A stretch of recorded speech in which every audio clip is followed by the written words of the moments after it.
বিসমিল্লাহির রহমানির রহিম। সুপ্রিয় ছাত্রছাত্রীবৃন্দ, আসসালামু আলাইকুম। ওমরগনি এমইএস কলেজের অনলাইন টিউটোরিয়াল ক্লাসে আবারও উপস্থিত হয়েছে আমি মিনোয়ারা বেগম, প্রভাষক হিসাব বিজ্ঞান বিভাগ, Omargani MES college, Chittagong.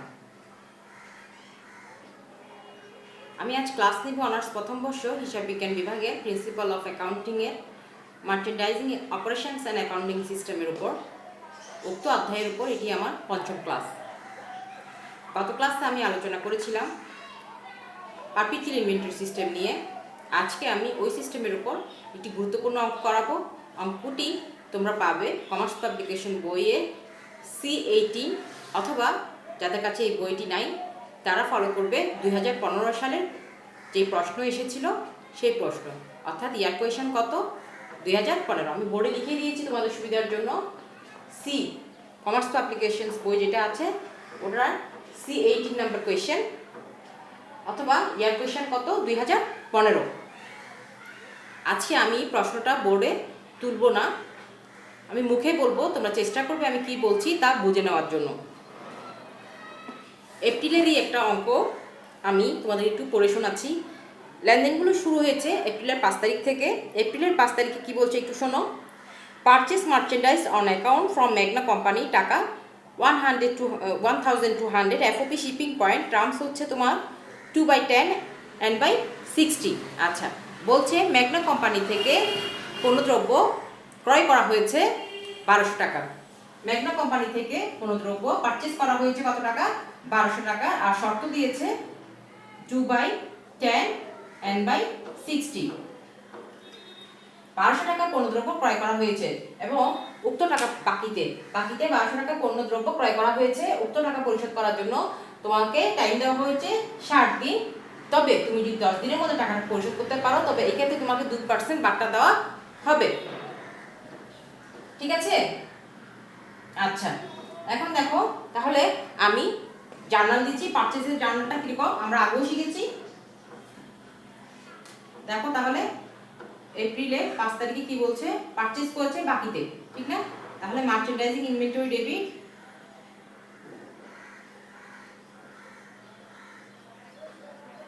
Debit আর কি হবে? Accounts payable credit. টাকা কত? টাকা হচ্ছে 1200। ঠিক আছে? আচ্ছা, এই গেল আমার প্রথম ট্রানজেকশন। নেক্সট ট্রানজেকশন হচ্ছে আমার এপ্রিলের 7 তারিখ। ওখানে বলছে দেখো, paid Fred on April 5, purchase টাকা 200। এপ্রিলের 5 তারিখে আমি যেই ক্রয়টা করেছি সেই ক্রয়ের জন্য পরিবহন ব্যয় পরিশোধ করা হয়েছে 200 টাকা। পরিবহন ব্যয় পরিশোধ করা হয়েছে কত? 200 টাকা। আচ্ছা, ওখানে তাহলে পরিবহন ব্যয়, ক্রয় পরিবহন, কি পরিবহন? এটা ক্রয় পরিবহন। আমি গত ক্লাসে তোমাদেরকে পুঙ্খানুপুঙ্খানুভাবে বোঝানোর চেষ্টা করেছি। ক্রয় পরিবহন হলে যেহেতু ক্রয় শব্দটা আছে, এখানে আমি পারচেস ট্রেড কস্ট লিখতে পারবো না, এখানে আমাকে লিখতে হবে merchandising inventory. Merchandising inventory debit আর ক্যাশ ক্রেডিট। কয় তারিখ? 7 তারিখ। আচ্ছা দেখো 7 তারিখে কি বলছে? গাড়ি ভাড়া পরিশোধ করেছে, ক্যাশ ক্রেডিট। গাড়ি ভাড়ার জন্য টাকা কারবার থেকে চলে গিয়েছে। আর কি কোন পরিবহন? ক্রয় পরিবহন। ক্রয় পরিবহনের জায়গায় আমি ট্রেড কস্ট লিখতে পারবো না, এখানে আমাকে লিখতে হবে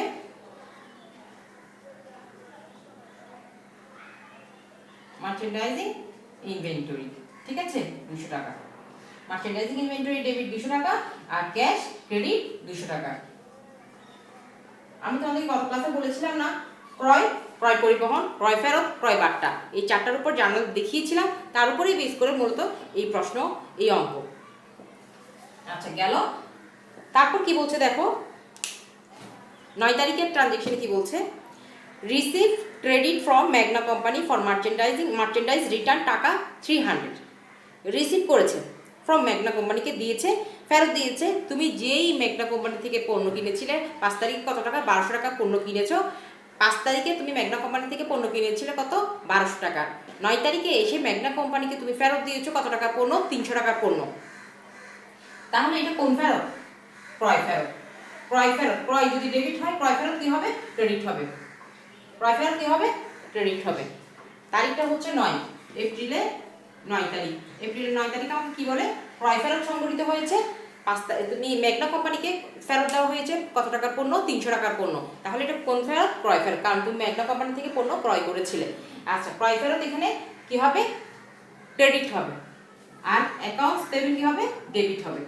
জার্নালটা ছিল এরকম, মার্চেন্ডাইজিং ইনভেন্টরি ডেবিট আর অ্যাকাউন্টস পেবল ক্রেডিট। তুমি যেহেতু ফেরত দিচ্ছ, অ্যাকাউন্টস পেবল উপর উঠে যাবে, ডেবিট হয়ে যাবে, অ্যাকাউন্টস পেবল ডেবিট, ঠিক আছে। আর মার্চেন্ডাইজিং ইনভেন্টরি কি হবে? আমি তো কোন ফেরত এটি? ক্রয় ফেরত। ক্রয় ফেরতকে আমি পারচেজ রিটার্ন এন্ড অ্যালাউন্স কথাটা লিখতে পারবো না, এটাই আমাকে লিখতে হবে কি? মার্চেন্ডাইজিং ইনভেন্টরি কি ক্রেডিট। এখানে টাকা কত? 300 টাকা, ঠিক আছে। আশা করছি বুঝতে সমস্যা হচ্ছে না। আচ্ছা, তারপর কি বলে? সোল্ড মার্চেন্ডাইজ অন অ্যাকাউন্ট টাকা 900, 900 টাকার পণ্য দ্রব্য তুমি বাকিতে বিক্রয় করেছো, 900 টাকার পণ্য। শর্ত দেওয়া হয়েছে এন্ড বাই 30 দিনের মধ্যে টাকাটা পরিশোধ করতে হবে। The merchandise sold at a cost of টাকা 540। তুমি অন অ্যাকাউন্টে একটি পণ্য দ্রব্য সেল করেছো 900 টাকা দিয়ে। কত টাকা দিয়ে? 900 টাকা। 900 টাকা দিয়ে কি করেছো? একটি পণ্যদ্রব্য 900 টাকা দিয়ে একটি পণ্যদ্রব্য কি করেছো? বিক্রি করছো। সেল করেছো কত টাকা? 900 টাকা দিয়ে। যার কেনাতে হচ্ছে সেলিং প্রাইস আর যার দাম হচ্ছে কস্ট প্রাইস হচ্ছে কত? 940 টাকা। এর জন্য সময় দিয়েছে নেট কত? 30। তোমাকে এখানে কোনো বাট্টা সুযোগ দেয়নি, এখানে শুধু বলেছে তুমি টাকাটা 30 দিনের মধ্যে পরিশোধ করবে, ঠিক আছে। পণ্যদ্রব্য বিক্রি করেছো কত টাকা দিয়ে? 900 টাকা দিয়ে। যার কেনা দাম ছিল কত? 540 টাকা। এখানে কোনো বাট্টা সুযোগ দেওয়া হয়নি, শুধু বলেছে 30 দিনের মধ্যে টাকাটা তোমাকে পরিশোধ করতে হবে। তাহলে এটার জন্য জার্নাল কিরকম হবে? আগেই শিখিয়েছি। সেলের ক্ষেত্রে আমাকে দুটো জার্নাল দিতে হবে, একটা সেলিং প্রাইসের জন্য, একটা কস্ট প্রাইসের জন্য। সেলিং প্রাইসের জার্নালটা তো আমরা সবাই জানি, খুবই ইজি। অ্যাকাউন্ট রিসিভেবল ডেবিট যেহেতু বাকিতে, আর সেলস কি হবে? ক্রেডিট হবে। কত টাকা? 900 টাকা, ঠিক আছে। রোমান 1, রোমান 2 কি? Cost of goods sold debit, কেনা দামের জন্য দিচ্ছি। আর মার্চেন্ডাইজিং ইনভেন্টরি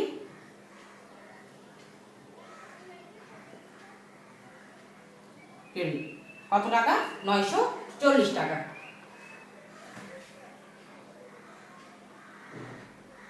540 টাকা,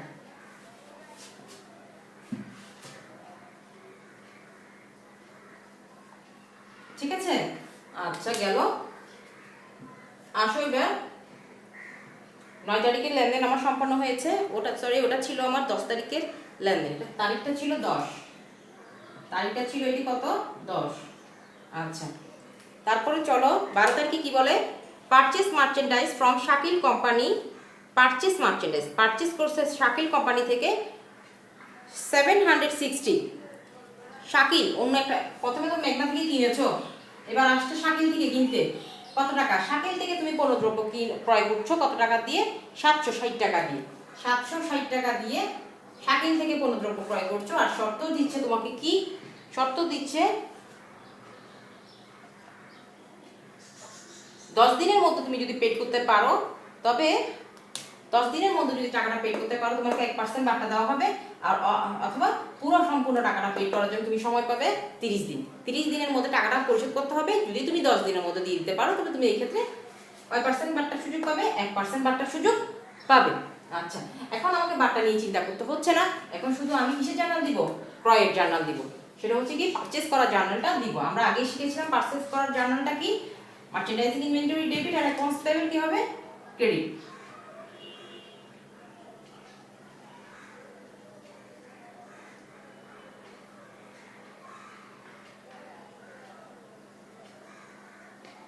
মার্চেন্ডাইজিং ইনভেন্টরি ডেবিট আর কি?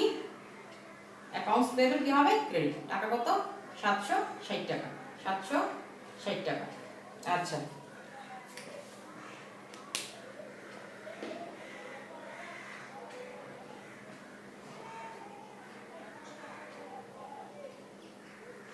তারপর আসো paid Magna company in full less discount. এবার ম্যাগনা কোম্পানিকে টাকা পরিশোধ করার পালা। ম্যাগনা কোম্পানিকে কয় তারিখে এসে ম্যাগনা কোম্পানি টাকা পরিশোধ করছো? 14 তারিখে এসে। আচ্ছা, ম্যাগনা কোম্পানির সাথে আমার লেনদেন সংঘটিত হয়েছিল এপ্রিলের 5 তারিখ। তো ওরা আমাকে বলেছিল আমি যদি 10 দিনের মধ্যে টাকাটা পেড করতে পারি তো 2% বাট্টা পাবো। আমার 10 দিন কখন হবে? 15 তারিখে এসে। আমি টাকা কিন্তু পেড করতে এসেছি কখন? 14 তারিখে। তার মানে আমি বাট্টার সুযোগটা পাচ্ছি। আমি 9 দিনের মাথায় কি করছি? এই টাকাটা আমি পেড করছি। আচ্ছা, 1200 টাকার আমি পণ্য ক্রয় করেছি, ঠিক আছে, কিন্তু 300 টাকার পণ্য আমি রিটার্ন করেছিলাম, মনে আছে? 1200 টাকার পণ্য আমি ক্রয় করেছি, কিন্তু 9 তারিখে গিয়ে আমি ফেরত দিয়ে দিচ্ছি কত টাকার পণ্য, 300 টাকার পণ্য। তাহলে ম্যাগনা কোম্পানির কাছে আমার এই দেনা কত, 900 টাকার। আমি সেই 900 টাকা পেড করব, তবে বারটা বিবেচনা করে। ঠিক আছে, তাহলে চলো কিভাবে করা যায় দেখি।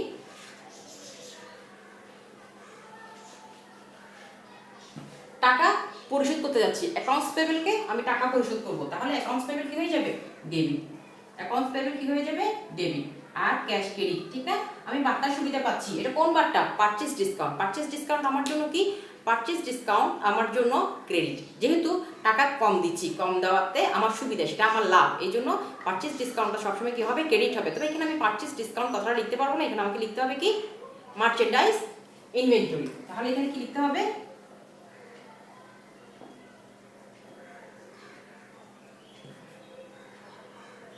Merchandising inventory credit, cash credit, accounts payable debit. এবার টাকা পরিশোধের পালো।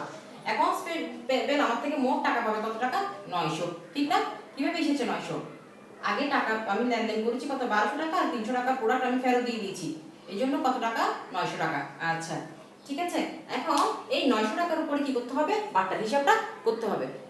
900 টাকা, 900 টাকার 2% হচ্ছে তোমার 18 টাকা। কত টাকা, 18 টাকা। এই 18 টাকাটা হবে ক্রেডিট, এখানে হবে 900, এখানে হবে 18, আর 900 থেকে 18 টাকা চলে গেলে তোমার থাকে কত, 882 টাকা। 882 টাকা। ঠিক আছে, আশা করছি তোমাদের বুঝতে কোনো প্রবলেম হচ্ছে না। মার্চেন্ডাইজিং ইনভেন্টরি কত, ডিসকাউন্ট পেয়েছো কত, ডিসকাউন্টের জন্য তুমি 18 টাকা পেয়েছো, আর ডিসকাউন্ট বাদ দেওয়ার পরে বাকি টাকাটা কিসে, ক্যাশ থেকে দিয়েছো। দুইটা মিলে অ্যাকাউন্টস পেবেলের দায় হচ্ছে 900 টাকা। এটা কত নাম্বার ট্রানজ্যাকশন ছিল, এটা ছিল তোমার 14 তারিখের ট্রানজ্যাকশন। এটা ছিল 14 তারিখে, এপ্রিলে 14 তারিখে। এবার আসো 17 তারিখে কি বলে, receive credit from Shakil company for merchandise return টাকা 70। শাকিল থেকেও তুমি ক্রয় করেছিলে, শাকিলের সাথে তোমার কি লেনদেন হয়েছিল, শাকিলের কাছে তুমি পণ্য ক্রয় করেছিলে, শাকিল থেকে তুমি কি করেছিলে, পণ্যদ্রব্য ক্রয় করেছিলে। আচ্ছা, পারচেজ রিটার্ন তাও আসো, শাকিল থেকে তুমি কি করেছিলে, পণ্যদ্রব্য ক্রয় করেছিলে কত টাকা, 700 কত টাকা, শাকিল থেকে আমি পণ্যদ্রব্য ক্রয় করেছিলাম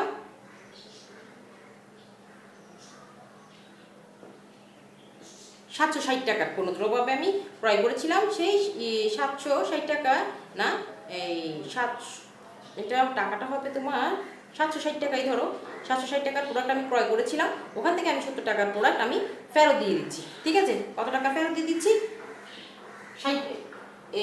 70 টাকা। তাহলে কীরকম হবে জার্নালটা, জার্নালটা হচ্ছে 20 তারিখে, মেবি এটা হচ্ছে তোমার 17 তারিখের জার্নাল। এপ্রিলের 17 তারিখে কি বলো দেখো তো, এপ্রিলের 17 তারিখে বলছে পারচেজ রিটার্ন। পারচেজ রিটার্ন কি, সে পারচেজের জার্নাল কি, মার্চেন্ডাইজ ইনভেন্টরি ডেবিট আর অ্যাকাউন্টস পেবেল ক্রেডিট। আর রিটার্ন দিন তখন যাবে না, কি হবে, অ্যাকাউন্টস পেবেল ডেবিট আর মার্চেন্ডাইজিং ইনভেন্টরি ক্রেডিট। ঠিক আছে, আচ্ছা এটা টাকা কত, 70, এই 70। ঠিক আছে, আচ্ছা এখন আসো এবার, এখানে পারচেজ রিটার্ন এন্ড অ্যালাউন্স লেখা যাচ্ছে না, কারণ এখানে ক্রয় ফেরত, এটা এই জন্য কি লিখেছি, মার্চেন্ডাইজিং ইনভেন্টরি। আচ্ছা 17 পরে গেল আমার 20, made sales on account for টাকা 600। একটা বাকিতে একটি বিক্রয় সম্পন্ন হয়েছে 600 টাকার, শর্ত দিয়েছে 2/10 and by 30। আচ্ছা 600 টাকার পণ্যদ্রব্য, এটা আমি এগুলো মুছে দিচ্ছি। আমি এখন আছি 20 নম্বরে। একটা বাকিতে একটি বিক্রয় সম্পন্ন হয়েছে এপ্রিলের 20 তারিখে। এপ্রিলের 20 তারিখে কি হয়েছে, একটা বাকিতে লেনদেন, একটা বিক্রয় সম্পন্ন হয়েছে, বিক্রয়ে এই বিক্রয়তে 600 টাকা, সেলিং প্রাইস হচ্ছে কত, 600 টাকা। 600 টাকা হচ্ছে সেলিং প্রাইস, আর কস্ট প্রাইস হচ্ছে তোমার উক্ত দ্রব্যের কস্ট প্রাইস হচ্ছে 360 টাকা। আর শর্ত দিয়েছে তোমার 2/10 and by 30 and by 30। আচ্ছা, তো আমরা তো আগেই শিখেছি, আশা করছি সমস্যা হবে না। কস্ট প্রাইসের জন্য কি জার্নাল দিব, আমি শর্টকাটে লিখছি দেখো। সেলের জন্য আমি কি জার্নাল দিব, account receivable debit, sales credit 600 টাকা। আর সেলিং কস্ট প্রাইসের জন্য দিচ্ছি কি, cost of goods sold debit কত টাকা? 360 টাকা। আর মার্চেন্ডাইজিং ইনভেন্টরি কি হবে?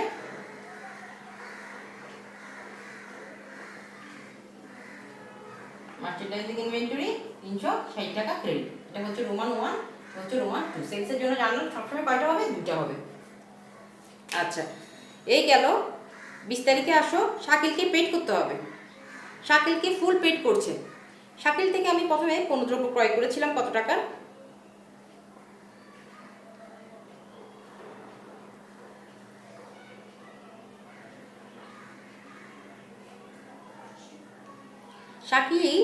শাকিল থেকে আমি পণ্যদ্রব্য ক্রয় করেছিলাম 760 টাকা, না 760 টাকার পণ্যদ্রব্য আমি ক্রয় করেছিলাম। 70 টাকার পণ্য আমি তাকে ফেরত দিয়ে দিয়েছিলাম।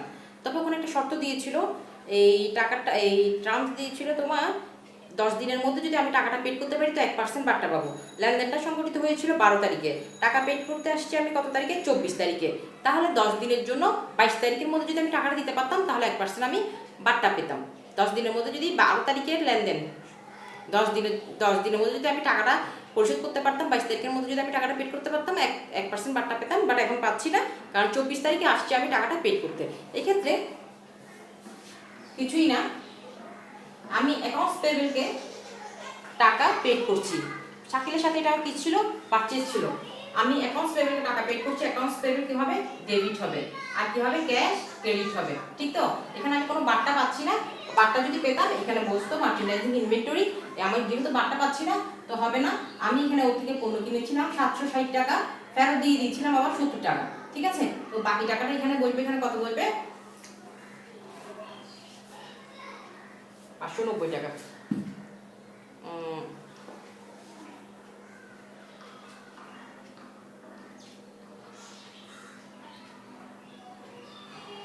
690 টাকা।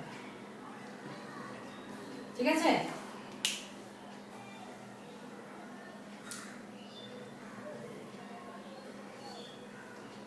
আচ্ছা, এখন আসো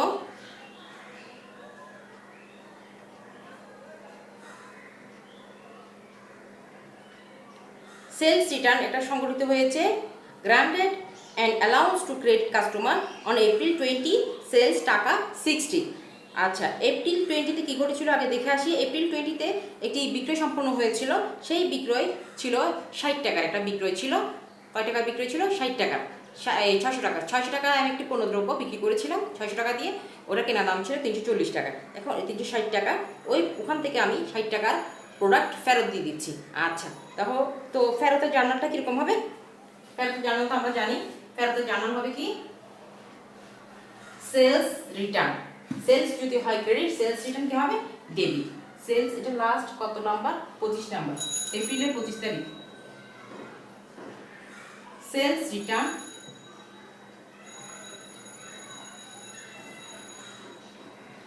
অ্যান্ড অ্যালাউন্স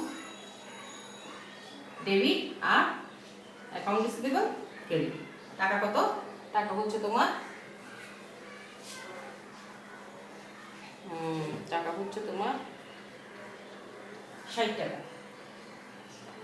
ঠিক আছে? তারপর বলছে receive payment in full, receive payment in full less discount from April 20 sale. আচ্ছা, এপ্রিলের 20 তারিখে লেনদেন যেটা হয়েছে ডিসকাউন্ট বাদ দিয়ে তার টাকাটা পেড করা হচ্ছে।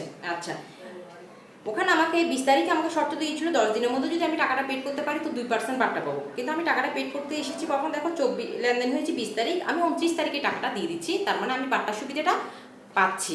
আচ্ছা, বাট্টার সুবিধাটা পাওয়ার আগে আমাকে একটা জিনিস বিবেচনা করতে হবে, কোনো ফেরত আছে কি না। ফেরত এখানে আছে, সেটা হচ্ছে 60 টাকার একটা ফেরত আছে। আমি এখানে পণ্যদ্রব্য ক্রয় করেছিলাম কত টাকা দিয়ে? 600 টাকা দিয়ে বিক্রি করেছিলাম 600 টাকা। 600 টাকার পণ্যের মধ্যে আমাকে 60 টাকার পণ্য ফেরত দিয়ে দেওয়া হয়েছিল ত্রুটিযুক্ত হওয়ার কারণে। 60 টাকার পণ্য, তাহলে আমার লেনদেন সংগঠিত হয়েছিল কত? 540 টাকা। ঠিক না? 540 টাকা। আমি আগে টাকা পেড করবো না। টাকা পেড করার আগে আমি আগে জার্নালটা লিখে ফেলি তোমাদের সুবিধার জন্য। আগে জার্নালটা লিখে ফেলি, জানো আমি টাকা পেড করবো না। টাকা পেড করলে এই টাকা 20 তারিখের লেনদেন, 20 তারিখে তো সেল করেছিলাম, টাকা পাবো। টাকা পেলে কি হবে? 29 তারিখ, এপ্রিলের 29 তারিখ টাকা আমি পাবো। টাকা পেলে কি হবে? ক্যাশ, ক্যাশে টাকা ঢুকছে না, হ্যাঁ ক্যাশ ডেবিট। কে দিবে? অ্যাকাউন্ট রিসিভেবল দিবে। ডিসকাউন্ট সুবিধাটা আমি পাবো। এটা কোন ডিসকাউন্ট? Sales discount. এখানে সেলস ডিসকাউন্টটা লিখতে হবে, ঠিক আছে? আচ্ছা, সেলস ডিসকাউন্টটা কি আমার জন্য? লস, তাহলে এটা হবে ডেবিট, এটা ডেবিট আর এটা হচ্ছে কি ক্রেডিট। আচ্ছা, এখন টাকার হিসাব আসো। অ্যাকাউন্ট রিসিভেবল, এই পণ্যদ্রব্য বিক্রি করেছিলেন কত? 600 টাকা। ফেরত দিয়েছো কত? এই ফেরত দিয়ে দিয়েছো 60 টাকা, তাহলে 540 টাকা প্রোডাক্ট। এটা নিয়ে আমি এখন হিসাব করব। আচ্ছা, সেলস রিটার্ন, সেলস, ও সরি আমি একটা জিনিস বলতে ভুলে গিয়েছি, সেটা হচ্ছে একটু ব্যাগে যাচ্ছে দেখো। সেলস রিটার্নের জার্নালে একটা সেলস রিটার্নও দুটো জার্নাল হবে সবসময়, সেটা হচ্ছে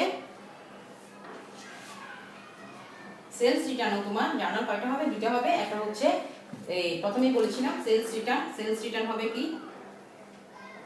সেলস রিটার্ন কি? ডেবিট। আরটা হচ্ছে সেলস রিটার্ন ডেবিট, আরটা হচ্ছে অ্যাকাউন্ট রিসিভেবল ক্রেডিট। আর এটা হচ্ছে একটা, আর 2 নাম্বার হচ্ছে এই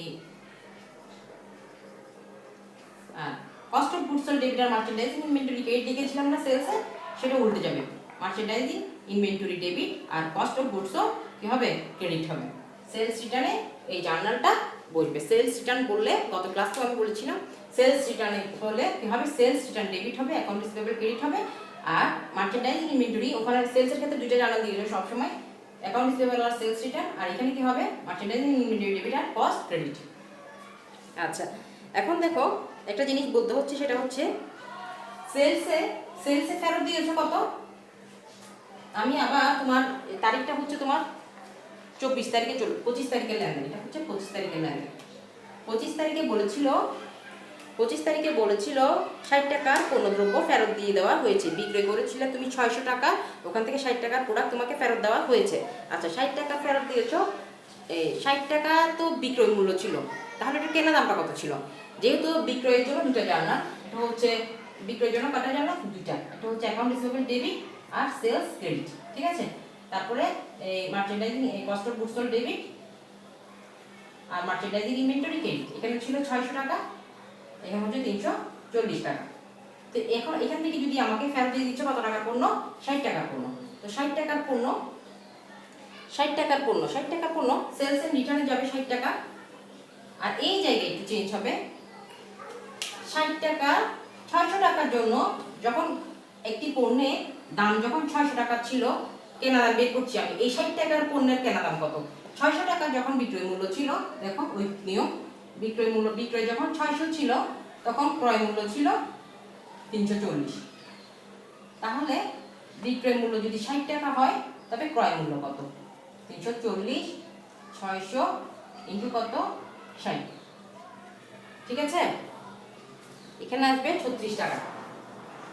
ওই দিক নিয়ম, জাস্ট ওই দিক নিয়ম, আমি এখানে শর্টকাট এটা লিখিয়ে দিচ্ছি। দেখো 340 টাকা ইন্টু 60 600 কত টাকা? 36 টাকা। এখানে কত হবে? 36 টাকা। এটা আমি বোঝার জন্য দিয়েছি। 60 টাকার পণ্য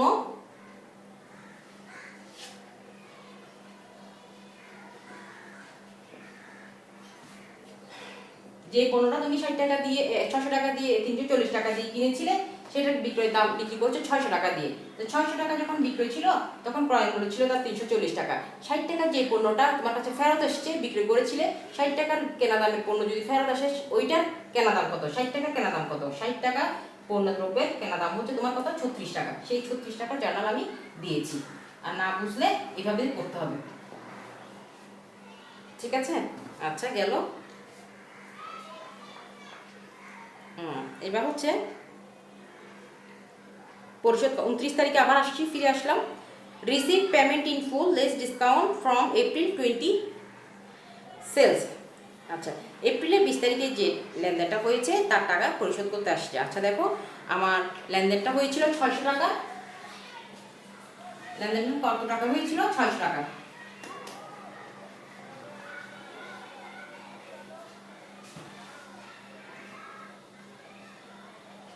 তারিখে কোনো দ্রব্য ক্রয় করেছে, বিক্রি করেছিল কত? 600 টাকা। ওখান থেকে ফেরত দিয়েছে কত? 60 টাকা। তাহলে এখানে কত থাকে? 540 90 টাকা। এখানে আবার 1% কীভাবে বাট্টা পাবে, এখানে 1% কীভাবে বাট্টা পাবে। 500, এখানে সেলস ডিসকাউন্ট, এখানে 540 টাকা, 500 ফেরত দিয়েছিল কত টাকা, 60 টাকা না?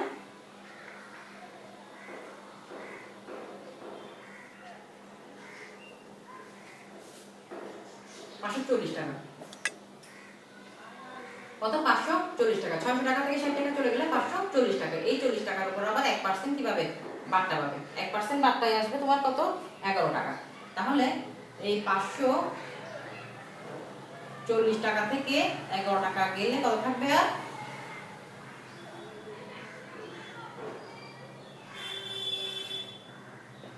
529 টাকা। ঠিক আছে, আচ্ছা এই গেল। এখন দেখো এই জার্নালটা আমি দিচ্ছি কিভাবে, হিসাবটা বুঝতে পেরেছো তো? 600 টাকা প্রোডাক্ট কিনেছিলাম, 60 টাকা ফেরত দিচ্ছি, ওখানে থাকে 540 টাকা। ওই 540 টাকার উপর আবার 1% আমি বাট্টা পেয়েছি, 1% বাট্টায় আসে 11 টাকা। ঠিক আছে, তাহলে 540 টাকা থেকে যদি 11 টাকা চলে যায়, মূল টাকা থাকে আর কত? 529 টাকা। এখন জার্নালটা দিচ্ছি আমি, দেখো আমি বিক্রয় টাকা পরিশোধ করতে যাচ্ছি না, কাকে দিচ্ছি? অ্যাকাউন্টস, ক্যাশে টাকা আসবে না, অ্যাকাউন্ট হিসেবে টাকা আমাকে পে করতেছে, তাই আমার ক্যাশে টাকা আসবে, ক্যাশ ডেবিট। ক্যাশ ডেবিট কত টাকা ঢুকছে ক্যাশে? 529 টাকা। তারপরে সেলস ডিসকাউন্ট, সেলস ডিসকাউন্ট কত টাকা পেয়েছি? সেলস ডিসকাউন্ট আমার জন্য লস হলে 11 টাকা। ঠিক আছে, আচ্ছা তো অ্যাকাউন্ট রিসিভেবলের সাথে আমার হিসাব ক্লোজ হচ্ছে কত টাকা? 540 টাকা। এই 540 টাকা। এই গেল আমার আজকে লাস্ট জার্নালটা। আচ্ছা, তো অঙ্কটা অনেক ভালো অঙ্ক, বইয়ের সাথে আমি যা বুঝিয়েছি তাই একটু মিলিয়ে দেখবে, মিলিয়ে দেখলে ইনশাল্লাহ পারবে, তোমার তেমন কোনো অসুবিধা হবে না। আবারও বলছি, সেলস রিটার্নের জন্য দুটা জার্নাল, সেলসের জন্য যদি দুইটা জার্নাল হয়, সেলস রিটার্নের জন্য দুটা জার্নাল। এটা কি মুছে দিচ্ছি, এটা আমি, এটা হিসাবটা ওখানে আছে, তোমরা বই দেখলেই পারবে।